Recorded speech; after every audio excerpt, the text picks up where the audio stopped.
Hey, this is Kieran, Coach's Corner Chats, and today I have Michael Radlbeck. Michael or Mike, give us a little insight onto where you're at, what you're up to, and we'll rock and roll. Cool stuff. So I live in Connecticut, so kind of close to University of Connecticut, if that's a reference point for anyone. Right now, I teach middle school physical education, and I'm a high school soccer coach at varsity level, and then I also coach club soccer on the side in the off season. So a little bit about how I got here is grew up in Connecticut as well. Very small high school, so we never really had tryouts. We kind of just showed up for the first day of practice. We probably had about 30 kids come, and we divvied them up. You're in varsity, you're on JV, and we kind of got on with things. There was never any cuts. We were never enough of a school to have that luxury. So we weren't the most competitive. The funny story I usually lead in to describe how uncompetitive we were is my first year I played both varsity and JV, and the varsity team went 0-16. And when I was in eighth grade the year before that, they also went 0-16 that year before. So those of you counting along at home, that's a whopping 0-32.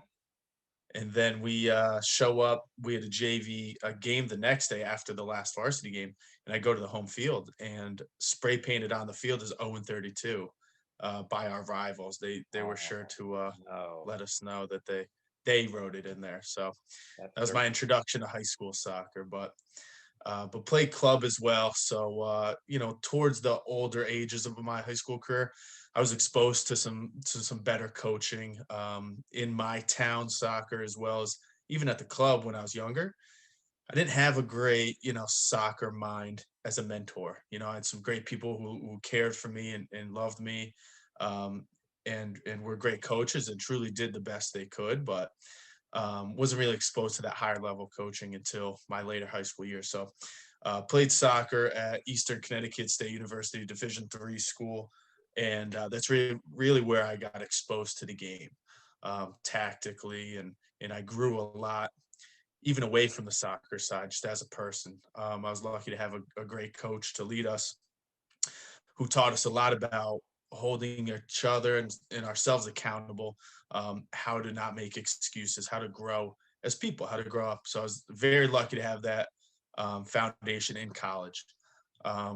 There was much more competitive soccer. We went to 4 NCAA tournament appearances, 3 conference championships, and then we actually did get an at-large bid one year. I believe it was the first year in our program. So that was a big deal for us. But I just love that experience, and it's something I fall back on a lot. I really enjoyed my time there, and I think I did make the most out of it. So that was the high school and then college experience. So when you were at the what were some of the issues that caused you all to go 0-32? Now that you kind of look back on it, I mean, I know one might be talent, but Yeah. was there more to it than just the fact that maybe the quality of player was not there?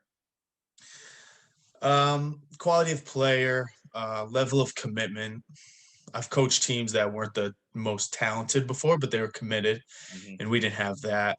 And then the coaching, it's kind of like a small town, like, triad or cycle. Like, you don't have talent, so therefore you don't attract a coach, to turn things around, and then people aren't committed. It kind of snowballs on itself. Yeah.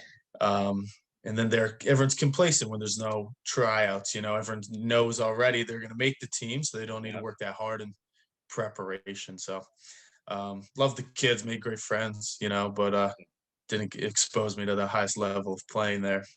Did it improve throughout your high school career, like to your junior, senior year? What changed? Did something change a little bit maybe with the program? Because you must have done something right to have caught the eye of like being able to play at the next level. Yeah, I think it was me and then a friend of mine. We were the only 2 to go on to play college soccer that I've played with. So for the 3 years above me and 3 years below me, I don't think anyone's gone on to play Okay. college soccer. Other people have in the past, of course, but in my immediate time. So we were best friends. We were into it. So we would kind of get people committed around us. And that's truly where I think I started, a coaching mentality or a leadership mentality, is because I had to tell Jake to mark that man, otherwise he wouldn't have known to do it. Hmm. And so me and my friend kind of getting people together, say, hey, let's go to the field, let's train for the season coming up. And then finally by our senior year, we did make the state tournament. We had a lot of ties. It still wasn't that pretty, but we made it there. So just through, I guess, leadership and wanting it and getting more committed, we were able to, get more competitive. We didn't win our conference or our state title, but still learned a lot. I think it's cool though that you took what started off rough, losing 32, or even just losing 16 in a season is not enjoyable. But to kind of keep, like, it would have been easy to be like, oh, it is what we are, and then chill. But it was cool to kind of, like you Yeah. said, and it kind of spearheaded you, I think, to where you are now. So was there a point? At what point did you say, hey, I want to go to the next level and play at the college level? It was sometime in my club soccer career, so probably around like a sophomore in high school. I really kind of maybe verbalized it. So I knew I enjoyed the game. I knew I wanted to play as long as my career would allow me to. But then right around the sophomore year in high school, I got a little bit more focused. And so I actually wasn't heavily recruited, being at the small school didn't help, but I was kind of a big fish in a small pond for sure, very small Mm. pond. And so a lot of people get recruited and they commit maybe a year in advance, mid-season during their high school season to go play in college. Um, I didn't know I was playing at my school until July, and then preseason started in August. So it's definitely a different route. But through some connections, I knew I wanted to go to Eastern Connecticut, and my club coach knew that coach, and I asked him to put in a good word for me. He came, watched me play, and then we talked it out from there, and luckily it worked out. I'm finding the more I talk to people in this coaching kind of podcast journey, it's so much not almost what you know, but it's almost a lot of who you know. It's the networking and being able to, like, reach out, um, and get some connections. And so, um, you spoke really highly of your college coach. So what were some of the things that he did that you look at now when you do, like, your high school program? What are some of the things you took from what he did that you use now? Um, Ton of things, man. Ton of things. Name's Greg DeVito, coaches at Eastern Connecticut State University. Still keep in touch. Great guy. And probably one of the biggest things is just the mentality. And he coaches, college kids. You're 18, 19, 20, and that's a time where you could not do certain things in the off season. Just say, no, forget about it. He didn't let you do that. If he asked you to do something, you were going to do it, and you could even do it on time, but maybe it wasn't up to his standards. And so his level of standards were very high, especially being a college freshman. Your eyes kind of widen and you realize, oh, this is the level that he's going to make us rise to. And that's what it is. You either sink or swim. If you're 10 minutes early, you're late. You're 5 minutes late. Everywhere you be, if he says 7 o'clock, it's 6:45. And so part of that grit of getting things done and doing them the right way. And then, all the soccer stuff comes after that. Because if you can get that foundation and that culture down, you're gonna be pretty set for a little bit. So that was one of the biggest things I think that sticks out. That's so awesome, because I was thinking the same thing as you were talking in my head. I was thinking he hasn't mentioned anything about, oh, he's really good with tactics or his technique Yeah, or our yeah, sessions were unreal. It was just like whatever we did was at a high level, and the expectation, I'm assuming across the board, it didn't matter if you were the bench player or no. the stud, he was on your butt. Oh yeah. Didn't matter who you were, didn't matter what you were doing. You could be setting up cones for him. You could be lining up goals. If you say it's, oh, it's good enough. Nope, on the line, boom, you're running. It's not good enough. And that's the thing that sticks with players. It's not always the tactics and the X's O's. It's that grit, and I loved that culture, and I think know ahead of time that I would have loved it or what I was getting into. But once I got in that environment of performance and growth, I was all in for sure. That seems like it was almost like that piece of your high school experience that was missing, that like Mm, push to like, okay, you guys are here, and like I know you play club, and I know you're really good here individually, yeah. but but there wasn't someone there to push you, and it sounded like having him was the perfect complement for what you needed at that time. Yeah, it really was. Absolutely. That's awesome. So you leave college, and then do you go directly into the high school game as a coach? Y- Yes and no, not to the position I'm at now. So, being a PE teacher, and I got big into the strength and conditioning when I was in college. And so I know I wanted to coach, and I didn't really know what route or avenue. So I was pretty well read. I would read up all the time, and one thing I kept reading on different blogs was that you got to pay your dues. You gotta put in the reps. You got to volunteer. You got to work for free. And so I went back to my old high school, and it was actually a different coach that I played for. And I introduced myself, and I'd say I'd like to coach your team in the summer. And so the summer is the season before the fall. We play in the fall in Connecticut. Um, as a way to prepare your team for the season, we would use a ball, and as well as do some conditioning. He was on board. I got another school actually to pay me, which was great. And so I had two soccer teams from different high schools that I could train in the summer, kind of experiment, Yeah. blend my two passions, soccer and strength and conditioning. Um, and I loved it. And then from there, I kind of went more to the strength and conditioning side, did a ton of personal training, big team groups, baseball teams, basketball teams for strength and conditioning, individual soccer training. And then I continued to play soccer. I did some soccer camps, but I was never fully in the high school game Okay. until about 3 years ago. And that's where I kind of realized I missed it. And I like the strength and conditioning thing, but it wasn't doing it for me. Mhm. It didn't get me going. And so I got back involved. I coached where I taught. So I teach at a middle school, and I coached that team for 2 years. And then this position opened up, and I had a lot of connections, kind of like you were saying, in the district. And I knew it was a very historic district to coach in. The coach I replaced is actually the most winningest coach in high school, Connecticut high school history, with 500 and I think 46 wins in his career. So he had been there a long time.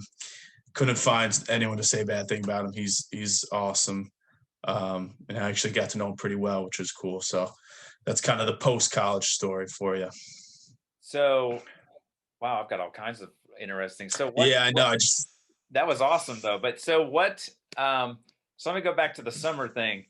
So what was that experience like of working with those high school kids at that time? And what was it like having two different teams from different high schools? Did you end up having to like, man, this group's a little different than this, or mm, and what was that? I guess what's that? And I think it's awesome that you just said, "Hey, I'll do this for free. I'll just rock and roll and let's do this." It was cool that yeah. the other school paid you some.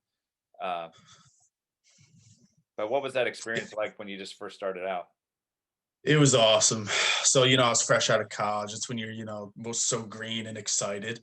And it worked out great. So I trained them twice a week, and I was at one school Monday, Wednesday, and then the other one Tuesday, Thursday. And I was in love. I could refine my sessions. I could do the sessions twice. Whatever I do on Monday, I'm going to tweak it for Tuesday to make it even better. It was really an ideal environment. And the two schools weren't too different. So I'm coaching my alma mater in high school, and so they were weak compared to other schools, but so was this one. I actually set up a scrimmage. They scrimmaged each other during the summer. It was a great experience. Um, and I brought some of that culture and that grit to my old high school, which was special for me because, they might not have had those opportunities. And they ended up doing pretty well that year. I think they did qualify for the state tournament um, that year, which they hadn't in a while. So for me, it was an ideal way to start my coaching career because I could refine the sessions and try out new Yeah. things. I could experiment. I think that's cool too because there wasn't any like expectations on you. It wasn't like you were. Yeah, It was just like, look, I'm gonna give these guys an opportunity to hear a different voice. It gives me an opportunity to get some practice. It helps the coaches out because I know, like with our setup, we get 10 coaching days, quote unquote, with guys in the summer. So sure. we're always looking for other guys, coaches that want to come in and like, hey, will you just I'll take 2 weeks and work with them, and we'll Yeah, focus on certain things. So that's I think that's awesome. Uh, the middle school, what was I've never coached I mean, I've coached club and from Sure. like, U9 on, but what was the middle school experience like, as you compare it maybe to your high school experience so far? It's wild, man. So I teach middle school, so I do it every day. I was gonna And say that's they're another thing too, because I'm a high school math teacher, and sure.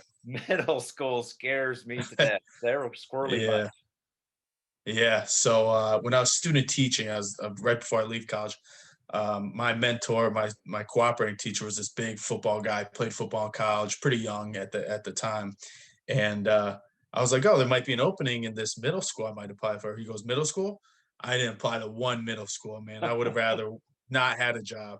And Yeah, this is big, ex college football player. And I'm like, "Oh man, he doesn't want to teach middle school." So right then, I knew what I was getting into, um, but it's interesting. You just got to know what their minds like at that age. It's a mile a minute. It's puberty. So the middle school I was at is sixth grade to eighth grade, and so I got kids who are like 4 foot nothing, and then kids who are 6 foot one. yeah. Um, but the town I teach in is a soccer town, so they're pretty competitive. So even at that age, they could handle a good amount. They're clean on the ball. We outpossessed a lot of our teams while still creating attacks, and so it wasn't like I had to scale back a ton. Hmm. Um, but it was the perfect way to restart my coaching career after having a little bit of a hiatus from teams. And then I knew all the kids from class, and so it was cool to have them on both sides, in school, in class, and then on the team. And the guys you have on the team stand up a little bit straighter.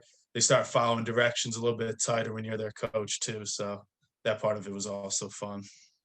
That's cool that you get that opportunity to kind of work with some of these kids outside the classroom, Yeah. and see them in like a different environment. Is Uh, that how it works for you too? Do you have any of your students well, mine's on the mine's team or kind in of a class? so I teach at a school that's like 20 minutes away from the school that I coach at. Um, Gotcha. but I know a lot of the kids from like club, um, and what have you. So it is a cool dynamic. Um, but I could see, I think what I've noticed too, at least the gym side or physical education side, is that the high school, it's really hard to get them motivated to do like gym class. Like, man, I remember when I was Yeah. in class, we had, 2 weeks of tennis and we freaking just crushed tennis. And then it was 2 weeks of Yeah. basketball. You had to learn all the rules and everything about it. And now I could see where the middle school, I think, would be more enjoyable because they're still at that like they just love to just be active and be running around and stuff. So I Yeah. think that would be really cool, Yeah. um, on that side. So now at the high school game, dude We're is playing here. 500 plus games. Yeah. What did was there any hesitation at all to even go for this job because of that, or what? Or you were like, this Yes is and a no. challenge, let's do this. Yeah, I was up for the challenge. It was never a doubt in my mind to not apply. That was never going to stop me. But I knew enough people around, alumni, people from neighboring towns, so I had to lay the land. Um, and it was never an intimidating type thing. Once you got in there, the school is great, very welcoming, and positive climate. And I kind of realized that as I was walking in, someone would greet me like a kid, some random student, like, said hello to me. And I was like, wow, like that wouldn't happen at the school I work at. Um, so I knew the vibe of the school was welcoming and pleasant. But long and the short of it is that when I was hired, they asked that coach, John Blomstrand, to stay on as my assistant coach. So the hiring process was mid COVID, and the hiring process was pretty extensive. I'll go back to that. But they knew I was a first time head varsity coach, Hmm. and they thought what better way to ease into my career and help not make some of the rookie mistakes is to have this amazing coach as my assistant. And so they brought it up to me, and at first they were very polite about it. And they're like, "Hey, we know it's going to be the Mike Radlbeck show, and we want it to be, but would you want consider this?" I was like, Yeah, that I was on board from Jump Street. That was never a thought in my mind that it had to be my way. So now we're very close. We keep in touch. The season ended in November, and we still talk about every 2 weeks. So very lucky to have that mentor. What were um, what were some of the things that you feel like maybe that kind of stole from him, or what was maybe even in place when you took it over? You're like, wow, I already know why this program was so successful. They One of the things that was already um, going on is it's a soccer town. It's the history behind the club. They have past alumni who've played for E.O. Smith High School, and they've gone on to play in the MLS, and they've gone to play at University of Virginia and all these prestigious schools. So I knew they had it going on through and through. They were a soccer town. They're purebreds. Um, Bigger school, Class L, so almost one of the biggest conference or state, divisions Hmm. in Connecticut. So they were just a soccer town. Kids are growing up with the ball at their foot, which was huge. And then one of the biggest things I took away from him was his small sided games. The kids loved them, 3v3, and he would vary it and use different, I want to say like mindsets. So if we are playing a tough team coming up, he would play like 4v4, like no neutrals, small field. And he'd want them to feel that pressure the day before the game. Um, and if he knew, we could possess on this team and he wanted us to combine and knock passes frequently, we play, 3v3 plus one, two touch limit, make the field, a little bit bigger. So the ball's flowing and it's moving. Huh. And so he was a big advocate of small sided games. So how long was he the head coach of E.O. Smith? Think from 1970. So I think, was Oh, it that long? No. I think I have it written down somewhere and that's I can I was pull it up, but we're looking at you're looking at 40 plus years of coaching, just about. I somewhere think like, around there. yeah, And I very close to that. I will get you that answer before we leave, but That's impressive that to hear how he's manipulating and for a guy because you always hear like he's still coaches like he did in the 70s, and it's so cool yeah, to hear yeah, a guy like that has seems to have kind of gone with changed over the years and is still yeah, tweaking things. That's really freaking cool. yeah. Very cool, man. He's got it going on. His name holds a lot of weight in Connecticut, and the way I think it was first explained to me is that he got the record for the most wins in Connecticut high school history, and he was inducted to the Hall of Fame for Connecticut, and that was 10 years ago. So he's had this, by a margin. Hasn't been, he didn't just pass someone and then Yeah, retire off. He's been around. He's the real deal. So great guy too. Amazing, just humble, easy to talk to. Can't say enough good things about him. that's awesome. That is so cool. Starting out to have someone like that in your corner. That's like a huge Yeah, asset. That's pretty sweet. Um, yeah, the strength and conditioning side.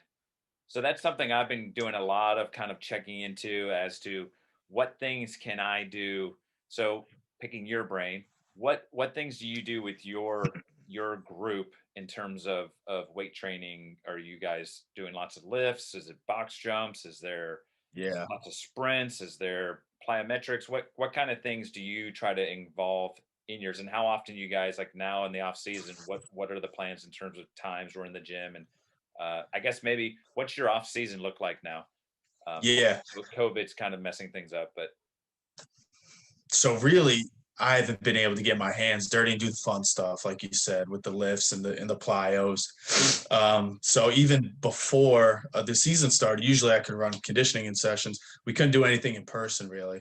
We could do virtual stuff, and so I only really sent them a program for conditioning, but I haven't got them in the weight room, and I did have some kids ask about it.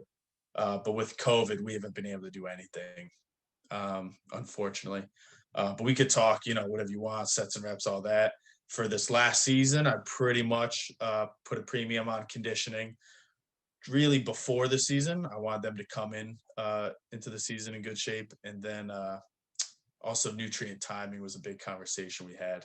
I found that we were lacking energy. We had a very winnable game, and we kind of showed up flat.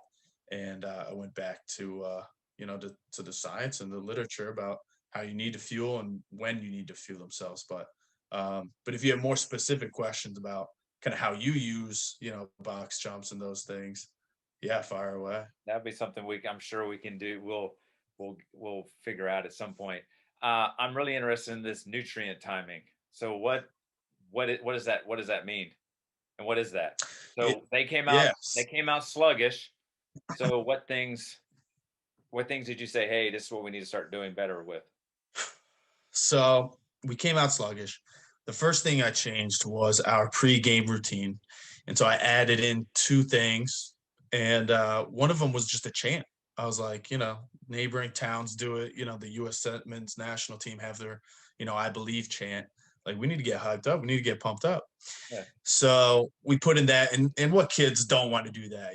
So that was just fun. That was the easy one. You don't got to sell them on that. And then the other one was the nutrient timing. And so that's really about what to eat and when to eat it. And so, carbohydrates are going to be our main source of fuel for soccer, but it's also important when we eat those. We don't always want to eat them, round the clock. Some people might gain weight. There's a lot of heavier science into, carbohydrate sensitivity, and you want to restrict it at some points of the day, and then you want to carb load at other points of the day. So there's a ton of different ways to look at it. We kept it simple. And so a lot of teams have pasta parties, but we couldn't because of COVID. Hmm. And so we had a virtual pasta party. And so the next day I went out and I grabbed, I bought them all pasta, the boxes, and then like little mini sauce jars. And I'm like, guys, we're not making excuses. We could complain about how, oh, we would have more energy for have pasta parties. We're doing it tonight. We're jumping on a Zoom 8 o'clock. I'll see you there. Cook your pasta. Mom and dad ain't gonna cook it. I want you guys to cook it, and then bring your pasta to the Zoom. We'll eat together. So we got the carbs in us the night before. That was a big one. And then also the day of for the nutrient timing. So what the recommendations I gave them were to eat a decent sized meal. Preference matters. Some kids don't like to plan a full stomach, but a decent sized meal with a focus on carbohydrates about 4 hours before the game. And so you could start at 4.5 hours, finish by 4, and then we'd have another small snack an hour and 15 minutes before the game, and then Gatorade was optional during the game. And so by timing when we eat those carbohydrates, they're going to be even more effective. So that's the skinny on nutrient timing, and to get them to do it was another kind of level of leadership. And Hmm. I was on the captains. I was like, hey guys, I can tell everyone, tell them blue in the face, but they might not do it until they hear from you. And so at that point of the season, we were struggling. The captains were on board for anything, to help us to turn things around. So we got kids bringing snacks on the bus. We got them bringing pasta to lunch and school, and I did see an improvement in the energy in the game, which was a great sign. I think that's so cool that you're giving them opportunities li- that they have to take care of. Like I'm sure you talk about sleep, hydration, all Yeah, those types of things that these kids just want to. Like even I talk to I have teenage boys and a teenage daughter, and they constantly eat like airheads and junk like that. yeah, And I'm like, and yeah, they're like, yeah, it doesn't bug me. I'm like, I know because you're 17 right now or 18, and your metabolism is ridiculously high right now. But yeah.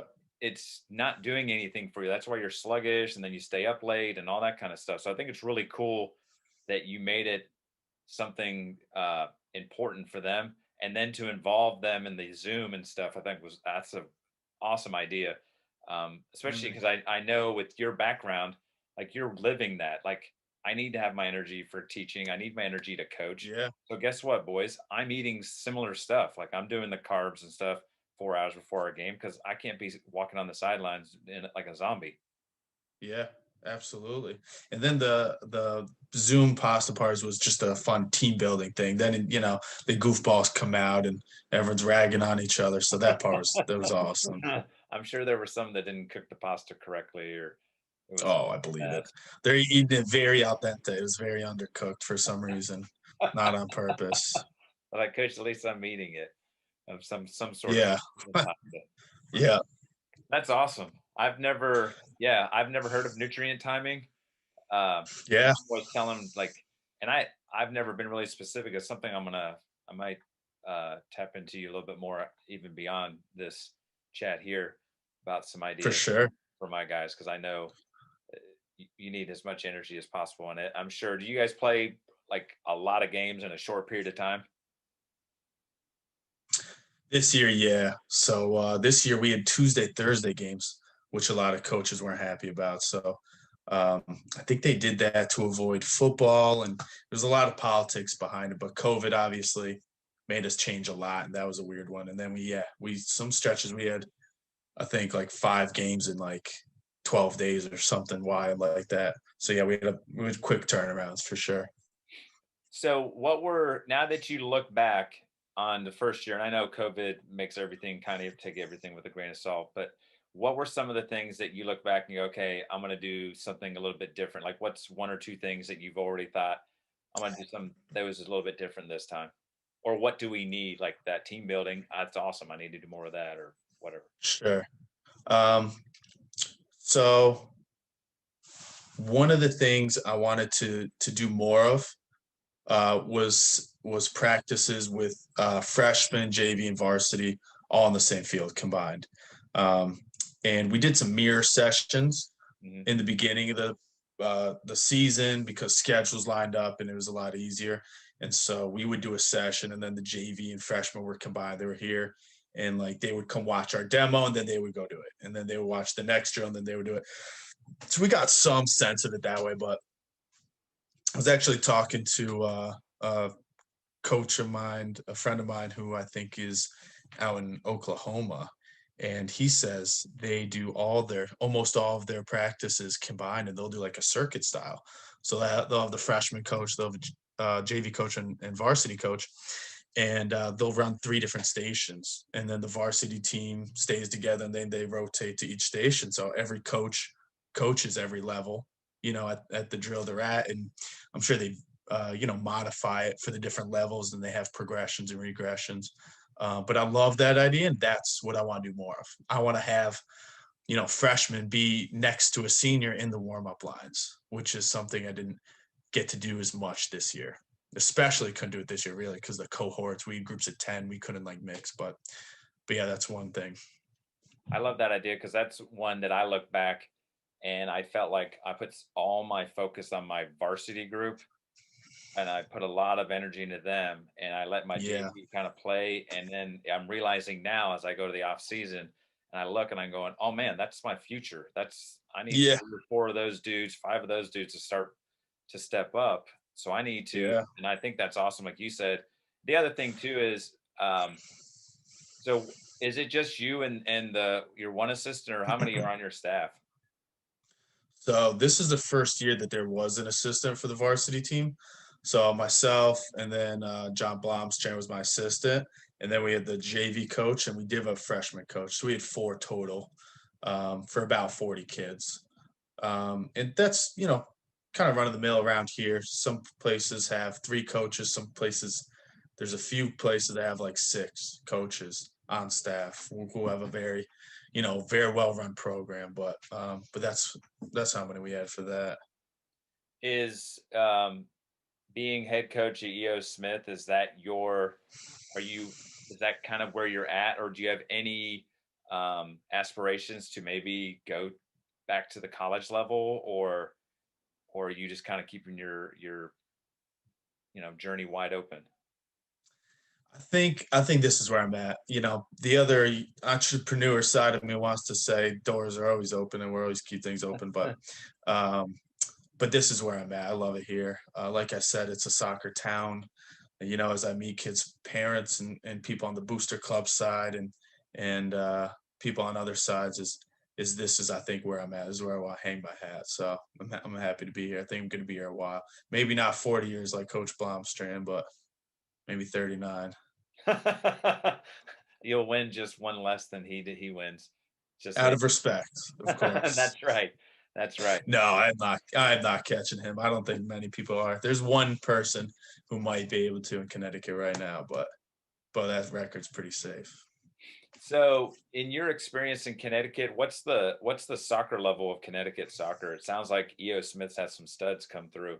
Is Yeah, is Connecticut soccer as a whole pretty solid in your opinion? it's pretty solid. It's pretty legit. And so some of those alumni I was talking about were, I think, in the late 80s, mid to late 80s. And um, Lyle Yorks is one of them. And he's now a soccer agent for a lot of professional athletes like Tyler Adams and I think even Clint Dempsey. And maybe he hasn't, been the sole manager, but he's been in the company and he's met them and he's worked with them. So he's doing great. He's a stud now, and people like him, and he's actually said this recently in a podcast, is that he might not have played for E.O. Smith back in the 80s if they had MLS academies and teams that compete in the MLS next. He might have been playing for one of those teams. But we've definitely had a good run. Connecticut has produced some of those talents, and it's hard to compare, I think, from state to state. um, but we do have those pockets. And then I'm coaching for Oakwood Soccer Academy, which competes in the MLS next. And we had a player get drafted 3 or 4 years ago to, shoot, I forgot what team, but now he's at the Pittsburgh Riverhounds in the USL. And so he's kind of climbing the ropes there, and he might have a chance. So they'll produce some draftees, once in a while, and Yeah. and probably not at the same frequency as New York or Texas or places like that. But you'll find some pockets where it's pretty competitive. What's the age group that you're with at Oakwood? So that was the club team I told you I just started with right now, because really just started a month or two ago. I did a lot of camps in the summer, and I've known the staff for much longer. I played men's league at their facility, but I just kind of started. So right now he's just plugging me in to help with the groups of four training. And tonight I coached the 2012s, so U8, Oh, and that's where I'm at now. But that club as a whole, they'll go to tournaments, they'll go to Florida, they'll compete. They'll stand up and they'll beat the New England Revolution Academy, and they'll go toe to toe with the New York Red Bull Academy. And so they got those big clubs on their schedule, and they're right there neck and neck with them for sure. that's awesome.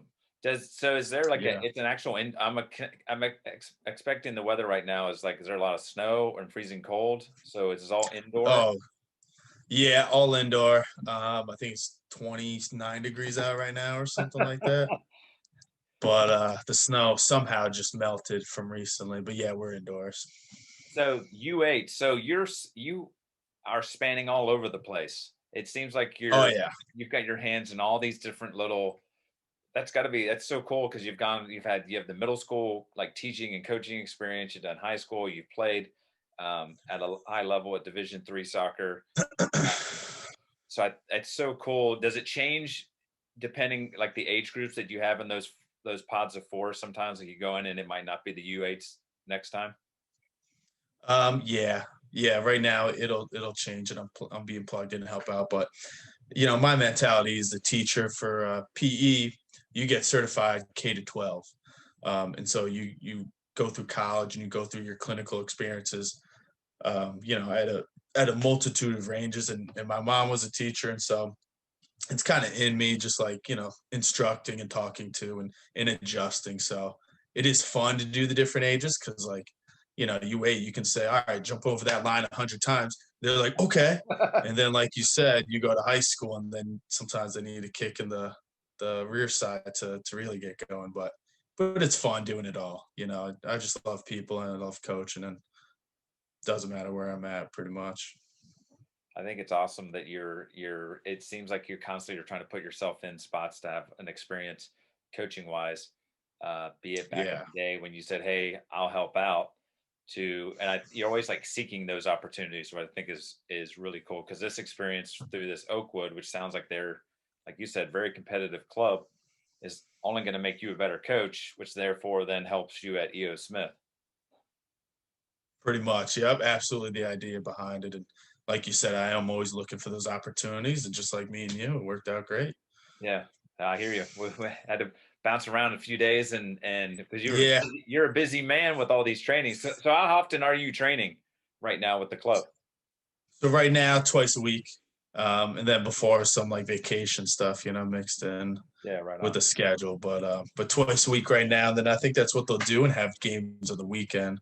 And then sometimes hopefully you got a home game, but if not, you're driving to New York or New Jersey or wherever to go compete.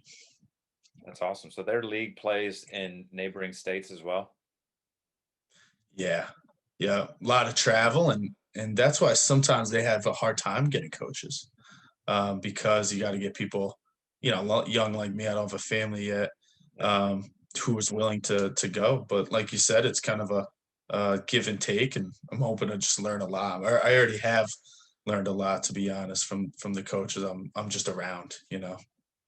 I think it's awesome just hearing like just from the beginning of our conversation to now the the experience of like 0 and 16 and like your rival writing crap on the field and then kind of Yeah, you figuring out that hey, I want to make more of this and then having an awesome experience at college with a great coach and now you end up kind of bookend with another great coach that's now leading you to the coaching realm and all that stuff. It's so freaking cool to go from like pretty much the bottom to now you're in it's like a high level that's competitive type thing.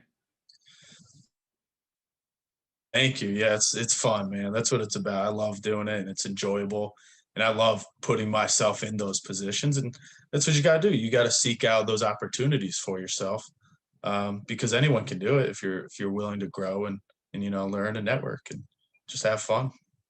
For what, any of your high school players to say, "Hey, coach, I'm thinking about playing at the college level." What are some of the things that you would say? Because, like you said, your journey was, um, not atypical, or I don't even know what typical is anymore. I think people, if I Yeah, talk to other people, say similar things like, "Yeah, it was June when I found out," or I know teachers get yeah, their yeah, job in August and they teach the next week and stuff. But what would be yeah. something you would say like, "Hey, this is something you got to prepare for the difference between maybe high school and the jump to college," or what things would help them make that transition? Yeah. Going back to the recruiting thing, I do have kids right now, navigating that landscape, and that's why I tell them is you got to advocate for yourself. You got to seek out. You got to find the school you like, Mm. and then you have to contact that coach, and have a meaningful connection. Call them on the phone. Don't just send them an email with the highlights as your first introduction. But to get ready to make that jump, um, you got to be competitive, and you got to love it, and you got to know you want to do it. And the kids at my high school that I'm thinking of now check all those boxes, and they do love the game, and they are competitive, and it's something they want. And they'll be able to accomplish. And I hope they had a similar experience. I hope they will have a similar experience to mine, where you grow and you learn, and you have a cool experience they can look back on and tap from the connections I made and the people I learned from. But for the jump, yeah, most of them can make that jump physically. Weight training will be part of that. That's another thing that my coach was big on. Um, and even if you're not the biggest guy, you still just have to be physical. You have to be able to compete. So the kids I'm thinking of, the schools that they're thinking about going to, the level of tactics and the level of skill won't be that big of a jump. I don't think anyone has to make wholesale changes to be able to compete at that level. So more on the just maturity side and have it being a right fit. The one thing I heard, and I love it, is you said, "Look, if you're going to do it, you got to be all in. Like, go and Yeah, crush it, compete, love it, um, love the experience, take as much from it." Like you said, from your experience, like, look, I went into it and just went all in, and Mhm. came of it, and now it puts you to where you're at now. I think that's awesome, and they have a huge, um, resource having you going through that. Plus, being in the state of Connecticut for it sounds like your entire life. Therefore, Yeah. you've got some connections to us, which is awesome for those kids. I think that is sweet. Um, Yeah. Thank you. but Appreciate it. Mike, I have thoroughly enjoyed this. This thing has been awesome. Uh, if others want to connect with you, what's a good way to kind of keep up and check in on EO Smith and what Mike's doing and what's Oakwood Soccer doing and all those types of things? For sure. You can Google Oakwood, Oakwood Soccer Academy in Connecticut, Glassbury, Connecticut. That'll pop up. In the process of getting an Instagram and a Twitter for the EO Smith account, so I don't have one of those yet for the soccer side. You can check out their high school one, but I'm on Instagram, I'm on Twitter. That's how we connected. And then search my name, and I can spell that for you. So it's Mike Radlbeck, Radleck. Hit me up on either one of those, and eventually you'll be led to the new soccer, EO Smith Soccer Instagram, which we're gonna take over next. So be on the lookout. That's awesome. And I'll also put in the notes, and everybody that's follows me on Twitter and Instagram and all the other social stuff that I put out. I'll put all his info down so you can connect with him. This was another opportunity for me to kind of chat with another coach that's gone through some really cool, ups and downs. It ain't always pretty, but I think tons of value from the stuff that you said. I can't wait for people to watch and listen, and I'm excited to stay Yeah. connected and see where you head with Thank that. you.